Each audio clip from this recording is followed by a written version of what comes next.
আসসালামু আলাইকুম everyone.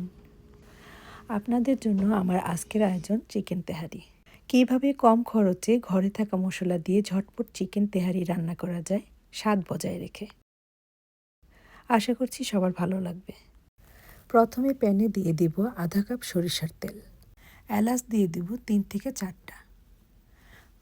Long দিয়ে দিব 4 থেকে 5টা এবং 2টা দারুচিনির স্টিক। তেজপাতা দিয়ে দিব 3 থেকে 4টা। এবার কিছুক্ষণ নাড়াচাড়া করে দিয়ে দেব আধা কাপ পেঁয়াজ বাটা। 2 থেকে 3 মিনিট নাড়াচাড়া করব যেন পেঁয়াজের কাঁচা ভাবটা চলে যায়। দিয়ে দেব রসুন বাটা 2 টেবিল চামচ এবং আদা বাটা 2 টেবিল চামচ। আবার 2-1 মিনিট নাড়াচাড়া করে নেব এবং দিয়ে দিব আধা কাপ টক দই। টক দই মশলার সাথে ভালোভাবে মিশিয়ে নিয়ে দিয়ে দিলাম 4 চা চামচ গরম মশলার গুঁড়া। দিয়ে দেব 1 চা চামচ মরিচের গুঁড়া। আবারও সব কিছু মিশিয়ে নিচ্ছি। ঢাকনা দিয়ে দিব এবং অপেক্ষা করব যতক্ষণ না পর্যন্ত তেল উপরে ভেসে আসে। মশলাটা কষানো হয়ে গেছে। এবার দিয়ে দিব স্বাদমতো লবণ। তেল ভেসে উঠলে দিয়ে দিব 1 কেজি পরিমাণ চিকেন, যা আমি ছোট ছোট টুকরা করে নিয়েছি। আপনারা আপনাদের পছন্দ মতো কেটে নেবেন। দিয়ে দিব 8 থেকে 10টা কাঁচামরিচ এবং আবারও নেড়েচেড়ে নেব। ঢাকনা দিয়ে অপেক্ষা করব প্রায় 8 থেকে 10 মিনিট। চুলার হিটটা থাকবে মিডিয়াম টু হাইয়ের মাঝামাঝি।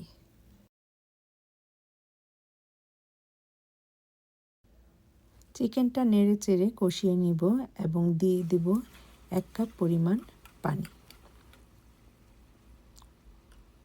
আর এই পানিটা দিয়েই আমরা পুরোটা চিকেন রান্না করে নিব।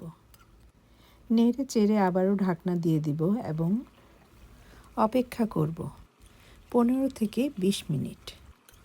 এই টাইমের মধ্যে আমি 2 থেকে 3 বার নাড়াচাড়া করে দিয়েছি। খুব সুন্দর একটা কালার এসেছে এবং চিকেনটা সেদ্ধ হয়ে গেছে। এবার চিকেনগুলো আলাদা একটি পাত্রে উঠিয়ে রাখব।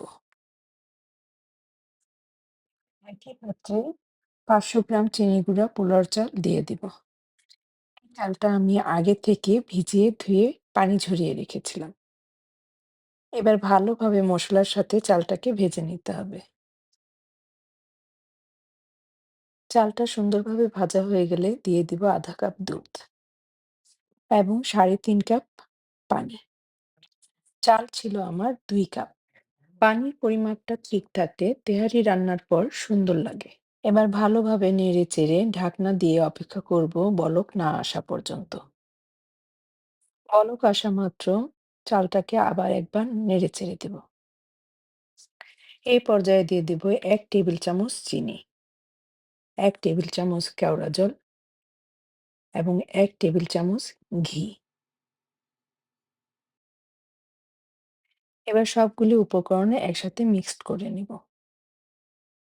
মিক্সড করা হয়ে গেলে দিয়ে দিব আগে থেকে তুলে রাখা চিকেন এবং আলতো হাতে নেড়েচেড়ে দিব। ঢাকনা দিয়ে অপেক্ষা করব 5 মিনিট এবং চুলা বন্ধ করে দিব এবং চুলার উপরে রেখে দিব আরো 5 মিনিট।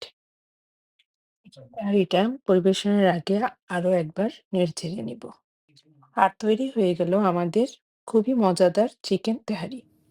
অল্প সময়ে কম খরচে ঘরে থাকা মশলা দিয়ে চিকেন তেহারি সহজভাবে দেখানোর চেষ্টা করেছি। রান্না তো সহজই হওয়া যায়। একবার হলেও ঝটপট তৈরি করুন এবং পরিবারের সাথে শেয়ার করুন। আল্লাহ হাফেজ।